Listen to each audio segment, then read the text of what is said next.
Kita beralih ke informasi lainnya pemirsa, jika musim kemarau dikaitkan dengan kekeringan dan rawan kebakaran, hal ini berbeda dengan usaha pengelolaan udang kering yang membutuhkan cuaca panas.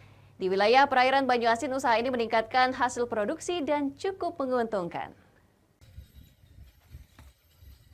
Memanfaatkan panasnya cahaya matahari untuk penjemuran, usaha pengelolaan udang dapat meningkatkan hasil produksi saat musim kemarau seperti saat ini.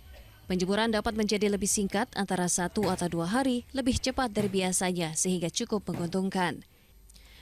Sebagai wilayah perairan yang luas, Kabupaten Banyuasin memiliki kekayaan hasil laut yang melimpah.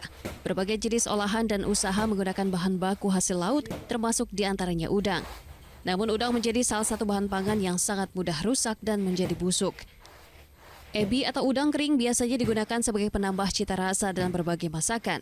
Ebi ini banyak digunakan dalam rumah tangga, usaha kuliner, ataupun industri yang berkaitan dengan makanan.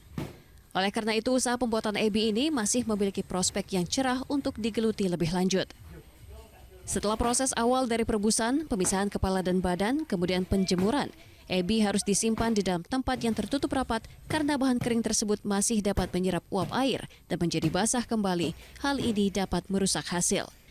Sudah dijalani selama belasan tahun secara turun-temurun, udang kering dari hasil UMKM keluarga Muhaimin, warga desa Gasing, Kecamatan Tanjung Lago, Banyuasin, telah menjangkau Pulau Jawa dengan harga Rp50.000 per kilogram. Untuk saat ini, untuk harga di pasaran itu sekitar Rp50.000. Kalau untuk penjualan udang keringnya sendiri itu kita biasa ngirim ke Lampung, ke Cirebon, terus ke daerah Jawa di daerah Jawa Barat. Dari Banyuasin, Ahmad Syaiful, iNews melaporkan.